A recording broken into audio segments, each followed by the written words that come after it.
hadda waxaa la yidhi markuu ninku xaggiisa u baahdo oo ay tiraahdo war inay ka daa ma kaaranida inay ka daa hadday tiraahdo oo isaguna u baahdo waxaa la yidhi waa kufsi socaynka lama odhan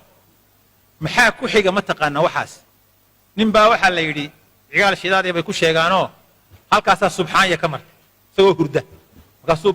oohin la fadhiistay wabaa war maxaad loo weyeysaa warnimayo waxaan ka baqayaa buu yidhi meeshaasi inay halaq mareen noqotaan ka baqayaa buu yidhi abeesooyinka iyo baranbarada iyo jiirka iyo balaayadu martaan ka baqayaa meeshan halaq mareen baa ka soo socda berina waxaa ku xigta in la yidhaahdo qofka dumaray markay cadhooto ninkeeda way furi kartaa oo dalqadu waa u qaybsan yihiin labana isagaa leh midna iyadaa leh waxaan waxbaa soo socda meesha waxbaa soo socda maalinba geer baa lagu gelinayaa marka kani hadduu ku galo war waa qaateene u raaciyaa la odhanaya u raaciya mar mid baa lagu raacinaya waa inaad marka diintaada iyo dhaqankaaga wanaagsan la socotaa shareecadu bal siday u dhigta eeg rasuulku wuxuu yidhi salawaatu ullahi wasalaamu calayh idaa daca arajulu imra'atah ninku hadduu xaaskiisa u yeedho heblaayo kaale hadduu yidhaahdo ila nin iyo xaaskii isaf yaqaanaane kaale hadduu yidhaahdo oo ilaa firaashihi firaashkiisa hadduu ugu yeedho ii kaale yidhaahdo faabat an tajii oo ay diiddo inay u timaaddo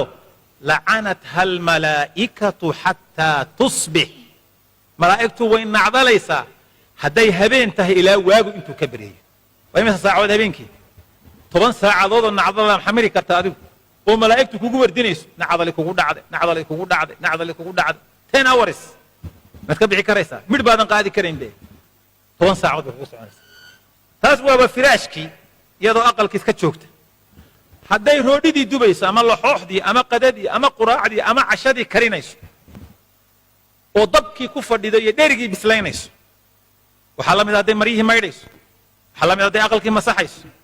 waxaa la mid ah haddii ay markaa maxaan ku idhaahdaa labisatay oo u socoto inay suuq wax ka soo iibsato u yidhahdo maryahayna ka yar dhig waad gashan doontaa ee kaale iskeensi u yidhaahdo ka soo kac dabka ii kaale u yidhaahdo oo ay diiddo waa saasoo kale nebigu tilmaamay salawaatu ullahi wasalaamu calayh waa saasoo kale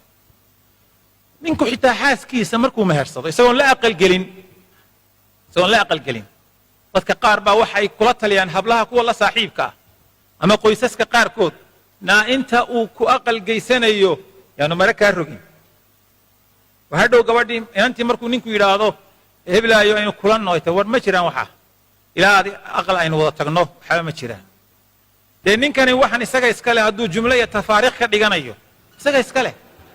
wax cidi maxaan ku idhaahdaa shareecadu u bannaysay weeye waxaa marna jumla loo qaataa oo marka aqalku uu joogo waa la tafaariiqaysan karaa soo maa haddee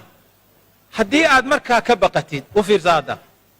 oo wax xaqiiqa ama waxaa ugu qoslaysaa inay jirta aad ogtihiin moogta oo wax xaqiiqa oo jira haddii aad u baahato xaaskaagii oo ay tiraahdo war heedhe war dee waynu ismehersannay haddii aan uur igu soo baxo soo hadhow laygama shakinayo ninkii kulama aqal geline xaggaad isku aragteen majin baa ku afuufay haddii la yidhaahdo waa inay ogeysiisaa saaxiibteed iyo walaaladeed tidhaahdaa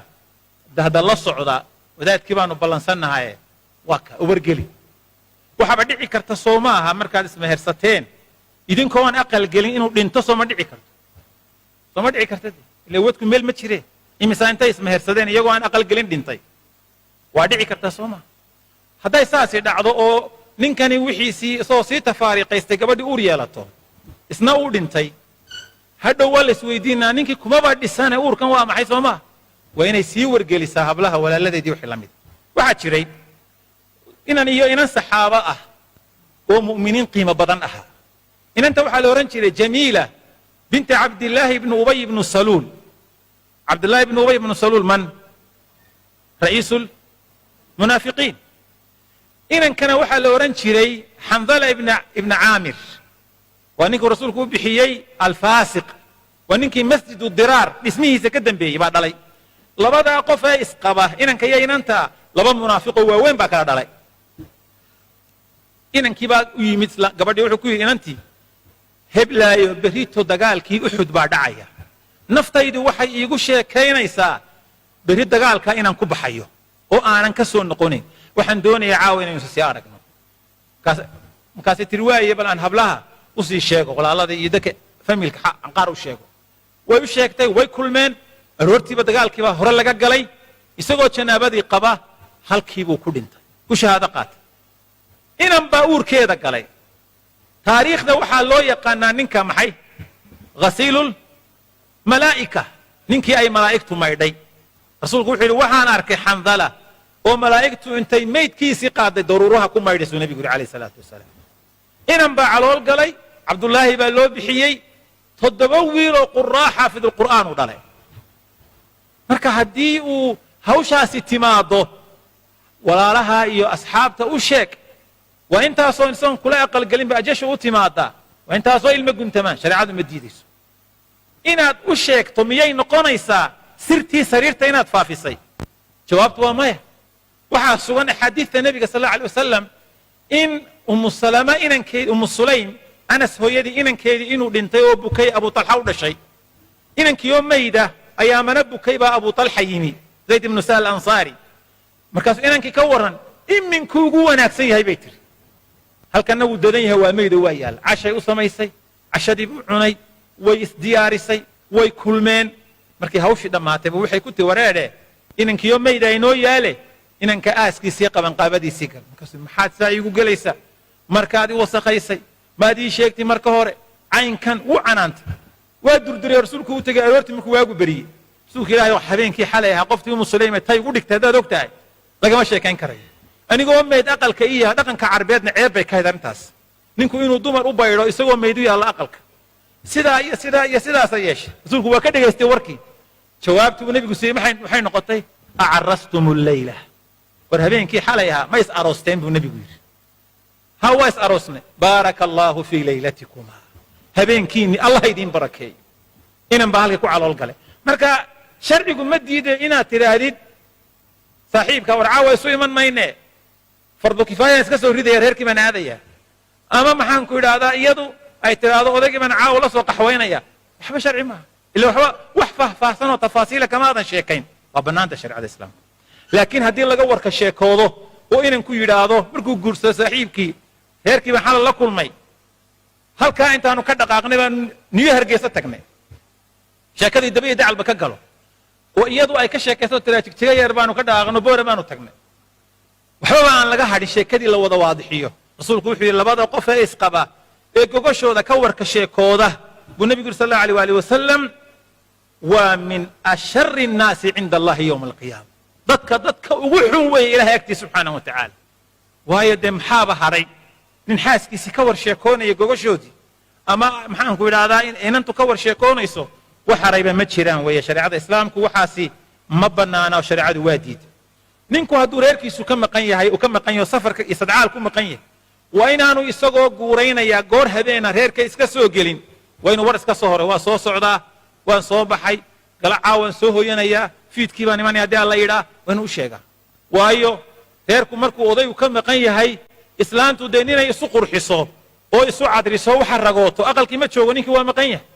laakiin markaad joogto dee xil baa saaran oo qofkii dumar ahayd way dadaalaysaa rasuulku markaas wuxuu tilmaamaya sal allahu alay wali wasalam idaa qadima axadukum laylan falaa ya'tiyanna ahlahu turuuqa hadduu qofkiin habeen yimaado safarkiisii sadcaalkii ka soo noqdo guurayaanu aqalka ku soo gelin xataa tastaxidda almagiiba wa tamtashita shactha ilaa qofkii dumar ahayd ee iska nadiifiso oo ka diyaar garowdo oo ka cadarsato oo waa caynka ayay shareecadu tilmaamaysa weliimada iyo cursiga in la dhigo ayaa ka mid ah waxyaabaha wanaagsan ee shareecadu ay tilmaantay ayaa ka mid ah markuu cali guursaday faatima oo reerkii la dhisi lahaa baa rasuulku sal allahu alay ali wasalam wuxuu ku yidhi inahu laa budda lilcurs min waliima lagama maarmaan in weliimo la dhigo buu nebigu yiri sal allahu alay wasalam waxba maanigaa hayo rasuulka ilahi maxaan weliimo ku dhigaa markaas rasuulku wuxuu ku yidhi sal allahu alay wasalam oo miyaadan hayn diricii qolada xutamiyada oo niman reer bani cabdiqays ka mid ahaa miyaadan hayn maradoodii ha dee taaba iibiyo dee kharashkiisa reerka ku waxay buu nebigu yiri salawaatu ullahi wasalaamu calayh in cursiga la sameeyo laakiin waa wixii la awoodi karo wixii la awoodi karo in arooska laga dhigo iyo ducada weeyaan oo sidan iminka inagu aynu wax ku wadnaa waadhowa waxaan ka baqayaa in dadkuba isguursan waayaba iminkaaba dee khaatiyaan la kala joogaa in la yidhaahdo meherkii intaasoo $1,000 arooskii intaasoo $1,000 waxaanoo takliifo ah sax maaha sida awgeed in la fudaydiyo oo qoysasku wax fudaydiyaan si guurku u bato sinada iyo xumaantuna u yaraato ubad iyo taran badanna aynu u helno ummad nabi maxamed oo fara badanna aynu u noqonno calayhi salaatu wasalaam waxaa ka mid aan ku gebagabaynayaa waxyaabaha la gudboon qofka dumara ee laga rabo aqalka markay ku soo hoyato gabadhu waxay la mid tahay wasiirka daakhiliga ee guriga ninkuna wuxuu la mid yahay wasiirka khaarijiga marka dibadda uu ka shaqaynayo waana ra'iiskii madaxweynihii aqalka ka talinaya maxay gabadhu guriga ka qabanaysaa marka miyay jiifsanaysaa miyay isdhex taagaysaa ma warwareegaysaa oo soo galoo soo baxbaa maxay qabanaysaa shaqada ay qabanayso in qofka marka shaqo la qoro xafiiska la keeno shaquu qabtaaye waxaan rabaa inaan tiriyo qodobo waan qodobaynayaa waan dul marayaa adilada waqtigu ii saamixi waayo mid walba inaan daliilkiisa sheego laakiin calaa ru'uusi alarqaam baan tirinayaa si maskaxda loogu qabto kow gabadha waxaa laga doonayaa ama qofka dumara ee ninku soo guursaday inay ninkeeda ateecdo wax alla wixii wanaaga oo shareecada wanaag ku ah inay ku ateecdo oo aanay dee noqon midi ku taag in arrintu aanay noqon labo inay guriga ku sugnaato oo aanay aqalka idankiisa la'aantii ka bixin ayaa la doonaya waaye saddex ninku haddii uu xaaskiisa ugu yeedho gogasha iyo firaashka inay u timaado inay xanuunsanaysa mooyaane haddii cudurdaar sharciya jiro ama xisi ah way xanuunsanaysaa oo qofka xanuun baa haya waa sax ama daahirba maaha waa umul waa xayd waa sax xanuun baa hayo way xanuunsanaysaa waa sax war waa bukaaya hawsha ma geli dembi kuma le markaa lakiin iyadoo caafimaad qabta inaanay meermeerin weeyaan qodobka afaraad inaanay aqalka u fasixin cid walba inuu isagu idinkiisa iyo ogolaanshihiisa laga hela mooyaane inaanay soomin soon sunno ah isagoo jooga inuu u fasaxa mooyaane maxaa yeelay waqtiga rasuulka waxaa dhacay nin la odhan jiray safwan ibnu mucatil la odhan jiray ayaa waxaa dhacday waa ninkii caaisha markay jiifsatay ee safarkii ka hadhay awrkiisa ku soo qaaday safwan ibnu mucatil ayaa islaantiisii uu guursaday baa ka soo ashtakootay waxay rasuulka ilaahayow xadiidka xaakima musadrak ku keenaya saddex qodob baan ninkayga kaga cabanaya waa marka koowaade qur-aanka markaan akhriyo aayado ka mida way dilaa marka labaadna salaada subaxba uma kaco goor qoraxdu soo baxday buu toosaa marka saddexaadna soonka sunnaha markaan soomo ayuu iga jebiyaa u yeedh baa la yidhi warkaale safwaanow see wax u jiraan rasuulka ilahi wuxuu anigu nin dhalinyaro ah baane qoftan dumara dhowaan baan guursaday iima sheegto barqadii baan soo gurya noqdaa markaan dee u baahday tiraa waa soomanahay anna kama yeele waa ka jebiyaa buu yidhi haye xagga hurdada reerka aan ka dhashay buu yidhi waxaanu caan ku nahay hurdo weynin haddaanu jiifsano iskayo inaan u kacno mooyaane waxna kicin karaba male buu qodobka saddexaad maxaad gabadha u dishaan markay qur-aanka aayada ka akhriso in badan baan waxaan ku yidhinaa qur-aanka intaasaan ka aqaanaa iidda ha iga akhrine dabeetana way iga diidday leanna waa dhangadeeyaa buu yidhi war qur-aanku waa idinka badan yahay labadiinnume wada akhrista marka aad toostana tuko salaada markaasuu yidhi uma bannaano qof dumar oo alla ilaahay iyo aakhiro rumaysan in ay soonto soon sunnaa ninkeedii oo jooga hadduu laakiin dibadda ku maqan yahay ama safar ku maqan yahay oo aanu markaas soo beegnayn dee caawa iyo maanta way iska soomi kartaa wax dhiba male waxaa ka mid a waxa laga rabo in maalkiisii hantida guriga taalla aanay saydhsaydhin oo aanay saydhsaydhin oo maaragtay daahiyadii aqalka ku xidhnaameeye oo waa bixiyey heblaayaan siiyey rooggii iyo mashamicina ma soo dhowaanba talaagadii waan bixiyey khasaaladii bixiye wax lagu cuno digsi nookin digsiyaashii meeye waa bixiyey wixii meeshaba riwaayad baa ka socota marka de inaanay aqalkii hantidii taallay aanay saydhsaydhin ciddii maxaanku ila wax weyn marka la bixinayo waa in talada wax ka ogaada waxaa ka mid a arrimaha la yska rabo inay ubadkiisa iyo isaga iyo aqalka khidmadooda ay xil iska saarto waxaa ka mid ah in ay sharafteeda iyo diinteeda ilaaliso sharaftiisa iyo diintiisa iyo maalkiisa iyo ubadkiisana ilaaliso waxaa ka mid a inaanay ka abaalka dhicin oo wixii wanaagsanee wacanee dhaqan iyo dhaqaalo iyo nolol wacane uu kula macaamilo inay u ogaato jazaaka allah khayr tiraado waxaa ka mid a inay isu qurxiso oo ay u labisato isu cadriso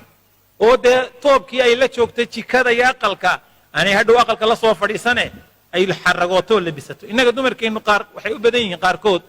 in marka aroosyada iyo xafladaha la aadaya si wacan loo xaragoodo ama dahaba xidhato ama dahabo ee ka xidhato ama ha xinaysatay si wacan dee ay ka marayso ku tagto aqalka markay joogtana shandada iyo kabadhku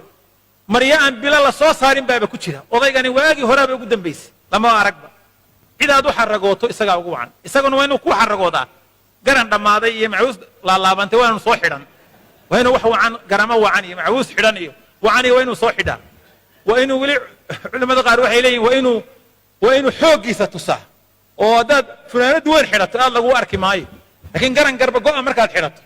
dee murqahaagii baa banaanka yaalo wallahi ninkani misaalan maaha sida iyaduba dee iyadu le jalaabiib kuma xidhne waxbay ku xidhantay sad iyo waxbay la yidhahdaa soo maha waa la iga badaya dumarka dharkoode sad iyo waagoo dhiija buuti waxbaa la odhan jiray anugu qaan gaadheeye waxaasaa bay xidhanaysaa soo maha maxaa adiga kugu raray joonyadaha dee waa inaad wax wacan xidhataayo inantu ku aragto iscadrisaayo waa caynka waxaa ka mid a waxyaabaha la rabo in haddii ay ka jeebroon tahay oo ay isaga ka jeebroonto xoogaa xagga dhaqaalaha inaanay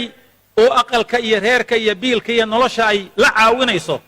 inaanay u abaal iyo gallad sheegan mar walba waayo tawarniyo naga daabuuq annagaa kirada bixino korontada bixine maxaad nagu haysa waxyar baad bixisaa dhuxushan baad keentaa iyo biyahee baad bixisaaye waa inaanay dee ku siraadin oo ka daysaa oo ay ka xishootaa oo maxaan ku waxay ku caawi ciday wax siiso isagaa u mudan haddii uu jeebka ka liito ilaan dadku isku jeeb maaha hanti yarow hadduu yahay hanti badan aanu lahayn oo xaaskiisii iyo ooridiisii aad tahay inaad ku qanacdo waxa ilaahay qayb idiin siiyey oo aadan ku sad iyo xisaab goosan kuwa idinka dhaqaalaha iyo fooqyada iyo aqalada iyo maalka wanaagsan inaadan ku sad goosanin wixii alla idin siiyey alxamdu lilah